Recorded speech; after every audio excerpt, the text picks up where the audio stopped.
Hello. अरे sir. हाँ राहुल, क्या हुआ?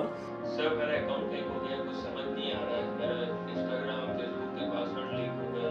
तो सर मैं क्या करूँ सर, जल्दी बताओ। अच्छा, तुम टेंशन मत लो, मैं उसका कुछ करता हूँ, सब सही हो जाएगा।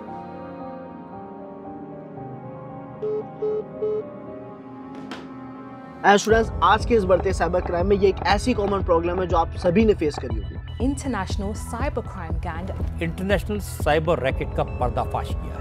अब चाहे आपके सोशल अकाउंट्स हो, चाहे आपके वाईफाई नेटवर्क्स के पासवर्ड्स हो, ये क्रैक कैसे करे जाते हैं। तो इस वीडियो में इस कंप्लीट कंसेप्ट के बारे में समझने वाले हैं। हमारे पासवर्ड्स कहाँ और किस तरीके से स्टोर होते हैं, उन्हें क्रैक करने के लिए क्या क्या टेक्निक्स फॉलो करी जाए। सो लर्नर्स, पहले हम समझने की कोशिश करते हैं कि यहाँ पे एग्जैक्टली चीजें वर्क कैसे कर रही है। नॉर्मली क्या होता है, जब भी हम किसी वेबसाइट में विजिट करते हैं तो हम वहाँ पे जाके रजिस्ट्रेशन प्रोसेस फॉलो करते हैं। अब उस रजिस्ट्रेशन में हम अपना नेम मेंशन करेंगे, अपना ईमेल एड्रेस मेंशन करेंगे और अपना पासवर्ड या एक्स्ट्रा डिटेल्स मान लेते हैं, कॉन्टैक्ट नंबर मेंशन करेंगे। अब ये जो हमने 4 डिटेल्स मेंशन करी है, इसे मेंशन करने के बाद हम सबमिट बटन पे क्लिक करते हैं और हमारा जो फॉर्म है वो एक रिक्वेस्ट पैकेट के जरिए सर्वर पे जाके सबमिट हो जाता है। अब सर्वर पे डेटा पहुंचते ही, ये रिक्वेस्ट पहुंचते ही डेटाबेस में स्टोर करी जाएगी टेबल्स के अंदर। और जब ये डेटा स्टोर करा जाएगा या फिर जब हम इस डेटा को देखेंगे तो हमें ये दिखेगा कि हमारा जो नाम था वो एज इट इज वहाँ पे लिखा हुआ दिखेगा नेम के कॉलम में। हमारा जो ईमेल एड्रेस था वो भी वहाँ पे क्लियर टेक्स्ट में होगा, हमारा जो मोबाइल नंबर था वो भी वहाँ पे क्लियर टेक्स्ट में होगा। लेकिन हमारा जो पासवर्ड है वो वहाँ पे क्लियर फॉर्म में नहीं लिखा होगा, नॉर्मल टेक्स्ट में नहीं लिखा होगा।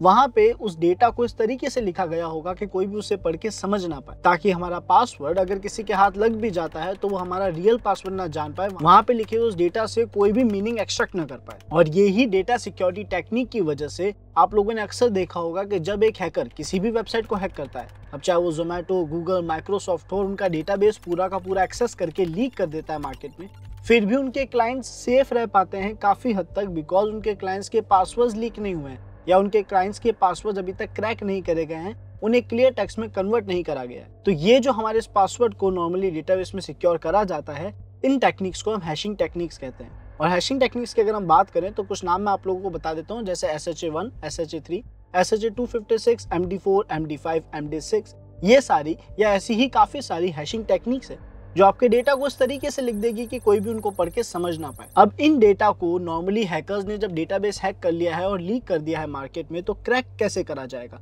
यानी वो इसे क्लियर टेक्स्ट में कन्वर्ट कैसे करेंगे। तो नॉर्मली इस डेटा को क्लियर टेक्स्ट में कन्वर्ट करने के लिए 3 फॉर्मेट्स को यूज लिया जाता है या 3 टेक्निक्स को यूज लिया जाता है। इसके अलावा अगर आप में से कोई भी एथिकल हैकिंग, पेनिट्रेशन टेस्टिंग या बग बाउंटी हंटिंग जैसे एडवांस कोर्सेज में एनरोल होना चाहता है, जिसमें हम ऐसी ही चीजें मैन्युअली खुद परफॉर्म करके देखना सीखते हैं, हम टूल्स पर बहुत ज्यादा डिपेंड नहीं होते हैं, प्रैक्टिकल लेवल पे डिटेल में जाके देखते हैं कि किस तरीके से सिस्टम और नेटवर्क हैकिंग और उनकी सिक्योरिटी वर्क करती है, तो आप लोगों को नीचे डिस्क्रिप्शन में फॉर्म लिंक मिलेगा, आप उसे फिल करके आज इनरोल कर सकते हैं अपने फेवरेट कोर्स में। Thanks for watching this video. तो सबसे पहली टेक्निक जो अप्लाई करी जाती है वो है रेनबो टेबल। अब रेनबो टेबल एग्जैक्टली क्या होती है? तो सर एक ऐसी टेबल है जिसमें सारे कॉमन वर्ड्स यानी कॉमन जो आपके टेक्स्ट हैं, कीवर्ड्स हैं, वो लिखे होते हैं और उनका हैश्ड डेटा, उनका हैश्ड वर्जन उनके सामने लिखा हुआ होता है। अब आपके पास एक पासवर्ड का हैश डेटा पड़ा है जिसका क्लियर वर्ड आपको नहीं पता है, जिसका जो नॉर्मल टेक्स्ट है वो आपको नहीं पता है, तो आप क्या करेंगे कि सर आप सारे हैशेस को मैच करेंगे। अगर आपके यूजर के हैश से आपकी टेबल का कोई भी हैश मैच करता है तो उसके आगे जो भी रियल वर्ड लिखा होगा आपको पता पड़ जाएगा कि असली पासवर्ड यही है।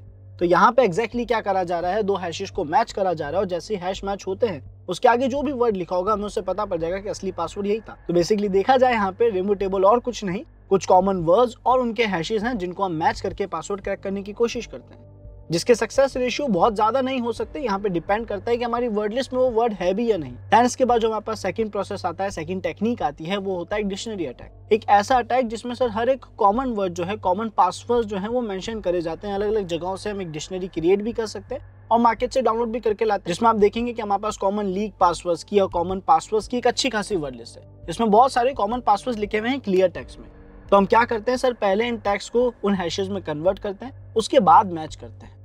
तो ये जो सेकंड प्रोसेस है, ये प्रोसेस डिक्शनरी अटैक कहलाता है। एंड जो थर्ड प्रोसेस है, वहां पे होता यह है कि हम मान के चलते हैं हमें बिल्कुल आइडिया नहीं है कि एग्जैक्टली पासवर्ड क्या हो सकता है, यानी हमारी वर्ड लिस्ट में शायद वो पासवर्ड होने के चांसेस बहुत कम हो या हो ही ना।